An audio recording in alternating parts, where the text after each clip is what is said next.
რა ხდება წლების შემდეგ, როდესაც შინაგან საქმეთა მინისტრს უსმენენ პარლამენტში. დარბაზში შესვლა შუმყდარ მამასაც შეუძლია. პარლამენტში ზაზა სარალიძის ყველაზე ღირსეულად იყო წარმოდგენილი ზაზა სარალიძე და ყველაზე ღირსეულად მოითმინა ის ყველაფერი, რაც აქ ხდებოდა. ამის შესახებ უკვე ამბობს მოქმედი შინაგან საქმეთა მინისტრი დასკვნით სიტყვით გამოსვლის დროს. გიორგი გახარიამ დეპუტატები რიგი საკითხების პოლიტიზებისთვის გააკრიტიკა და არჩევნების პროცესში სამართალდამცველების რეაგირებას გაუსვა ხაზი. ამასთან მინისტრმა ემოციური გამოსვლისთვის პარლამენტარებს ბოდიში მოუხადა, გახარიამ ოპოზიციასაც მიმართა. აქ ვიმყოფებით მწვავე დისკუსიისთვის და არა პოლიტიკური ცეკვებისთვის, აცხადებს მინისტრი.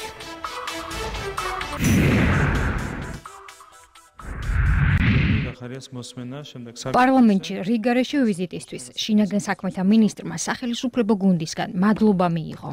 ნამდვილად მისასალმებელია, რომ ხშირად ხედავთ პარლამენტში. ოპოზიციისგან კი როგორც მოსალოდნელი იყო კრიტიკა. ნორმალურ სახელმწიფოში მინისტრის მოცვლა არ უნდა იყოს აუცილებელი იმისთვის, რომ ზაზა სარალიძეს, რომელიც 1 წელია დგას ქუჩაში, პასუხი გასცეს მინისტრმა, ვინ მოკლა მისი შვილი. ვიდრე დეპუტატებს მოусმენდა, გიორგი გახარიამ სამინისტროს წელი შეაჯამა.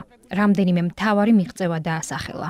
ყველაზე დიდი გამოწვევა და პრობლემა გახდათ ფუნქციათა აღრევა და სპეციალიზაციის არარსებობა. დღეის მდგომარეობით მე შემიძლია გითხრათ, რომ ჩვენი მოქალაქეები დაახლოებით 50-ზე მეტ მომსახურეობას იძენენ აბსოლუტურად ერთი ფანჯრის პრინციპით, ერთ ადგილას. კრიტიკულად შემცირდა ქალთა მკვლელობების მაჩვენებელი და 2018 წლის განმავლობაში არ დაფიქსირებულა არც ერთი შემთხვევა, როდესაც ქალთა მიმართ ძალადობის შემთხვევაში არ ყოფილა შინაგან საქმეთა სამინისტროს თანამშრომლებისგან რეაგირება. არ არსებობს არც ერთი დროებითი მოთავსების იზოლატორი, სადაც არ იყოს ვიდეო სამეთვალყურო სისტემა სრულად არ ფუნქციონირებდეს. საქართველოში არ არსებობს არც ერთი პატრულ ინსპექტორი, რომელიც არ იყოს აღჭურვილი სამხრე კამერით. შემაჯამებელი გამოსვლის შემდეგ დეპუტატებს მინისტრთან შეკითხვებისთვის რეგლამენტის მიხედვით 2 წუთი მიეცათ. კითხვები ჯერ საპარლამენტო უმრავლესობამ დასვა. შეგიძლიათ თუ არა გითხრათ, ვინ არის დავით სარალიძის მკვლელი? მაჩალიკაშვილის საქმე და ეს არის ავგან მუხთარლის გატაცების საქმე. სამწუხაროდ არც ერთ მათგანზე ჯერ გამოძიება ბოლომდე მიყვანილი არ არის, როდის შეიძლება ველოდოთ ამ პროცესების დასასრულს. საზოგადოება თვალს ადევნებს გარკვეულწილად ზრდას კრიმინალის სტატისტიკურად ქვეყანაში. რატოა ეს ასე? როგორც ოპოზიციამ თქვა, ხელისუფლებამ ყველა პრობლემური კითხვა დასვა. მათივე შეფასებით ეს მხოლოდ ტაქტიკური სვლა იყო.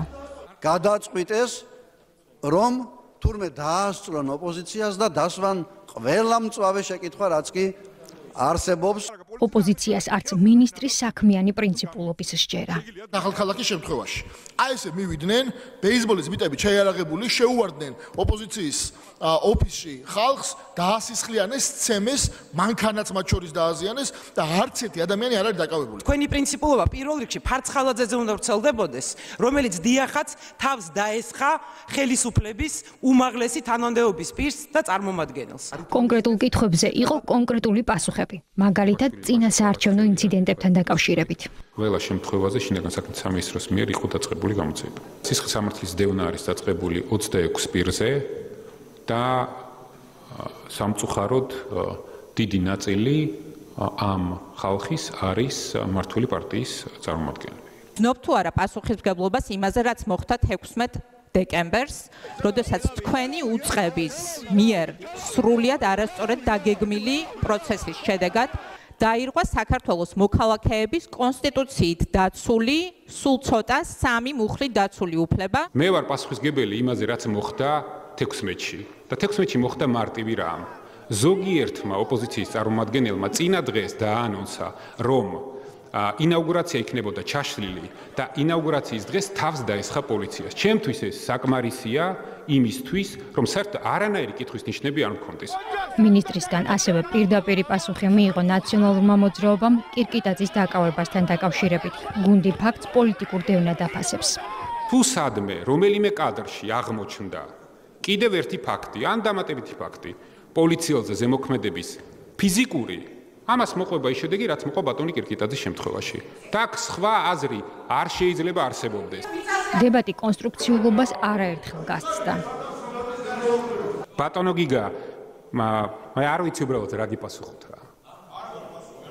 პასუხი არა მაქვს კი არა, უბრალოდ სამწუხაროდ ინტელექტუალური სპარინგიც უინტერესო გახდა რა. აი ამ კითხვაზე, როდესაც რაღაც სცენას დგამთ და მე მეუბნებით რომ ესო 1 წლის უკან იყო, ყოჩახ ბატონო გიგა. ყოჩახ ბატონო გიგა. ყოჩახ ბატონო გიგა, ყოჩახ. ესე გააგრძელეთ და ქართული ოპოზიცია გაბწყინდება და საქართველოს პარლამენტიც. საპარლამენტო დისკუსიისას ყველაზე მეტი კითხვა ხორავას ქუჩაზე მომხდარი ტრაგედიის ირგვლივ დაისვა, მათ შორის არასაქმიანიც. თქვენც თვლით თუ არა, რომ მისი გულის ტკივილი და მისი პროტესტი რუსთაველის გამზირზე არის პოლიტიკური მოტივებით განპირობებული. ის კი არ იყო პოლიტიკურად მოტივირებული, რომ ბატონო სარალიძეს მოუწია კარავში ყოფნა. სამწუხარო ისაა, რომ თქვენ იყინებთ ამას პოლიტიკურად და პოლიტიკურად მოტივირებული თქვენ ხართ. არავინ და არც ერთ შემთხვევაში თქვენ ვერ იქნებით ჩემზე უფრო დაინტერესებული, რომ ეს საქმე დასრულდეს. უბრალოდ ვერ იქნებით. სხდომას ზაზა სარალიძეც ესწრებოდა. ამ ფაქტმა საზოგადოების ნაწილს ნაციონალური მოძრაობის ხელისუფლების მინისტრთან შეხვედრა გაახსენა. მაგალითად 2006 წლის თებერვალში, როცა ვანო მერაბიშვილი პარლამენტს მიმართავდა, იქ ერთი თვის წინ მოკლული სანდრო გირგვიგენის მშობლები არ მჯდარან. აღზრულია თუ არა საქმე სანდრო გირგვიგენის მკვლელობის ფაქტზე. ვანო მერაბიშვილი 21 დეკემბრის სხდომაზეც არაერთხელ ახსენეს. არ მახსენდება მე მათი მხრიდან დასმული კითხვა, როცა მათივე გუნდის წევრი შინაგან საქმეთა მინისტრი ითხოვდა ორ გვამს და არც ერთი კითხვა არ დასმულა, რატომ ითხოვდა, რა გვამს ითხოვდა. მე გეტყვით პასუხს, იცი რატომ არ უსვამდნენ, იმიტომ რომ მათ რო დაესვათ კითხვა თავიანთი მინისტრისთვის ორი გვამი რატომ მოითხოვეთქო, მე ის მინისტრი სამ გვამს მოითხოვდა იმ კითხვის დამსმელის ჩათვლით. შინაგან საქმეთა მინისტრთან კითხვა 49 დეპუტატმა დასვა. საპარლამენტო დისკუსია მთელი დღე გრძელდებოდა. გიორგი გახარიას შეექმნა შტაბ-ჭრილება, რომ დასაწყისში გამოთქმული მოლოდინი დროდადრო არ მართლდებოდა. ჩვენ დღეს აქ ვიმყოფებით შინაარსობრივი დისკუსიისთვის, წვავე დისკუსიისთვის და არა პოლიტიკური ცეკვებისთვის, კამერების წინ და არც ფსევდოინტელექტუალური ფუჭი უმიზნო დებატებისთვის. შინაგან საქმეთა მინისტრის საკანონმდებლო ორგანოში რიგგარეშე ვიზიტის საფუძველი ხორავას ქუჩაზე მომხდარი ტრაგედია გახდა. საკითხი დეპუტატებმა საგამოძიებო კომისიის ფარგლებში შეისწავლეს. პარლამენტში გახარიას ვიზიტიდან მეორე დღეს საქმეზე მოწმეთა გამოკითხვა განახლდა. პოლიტიკურ ამბებზე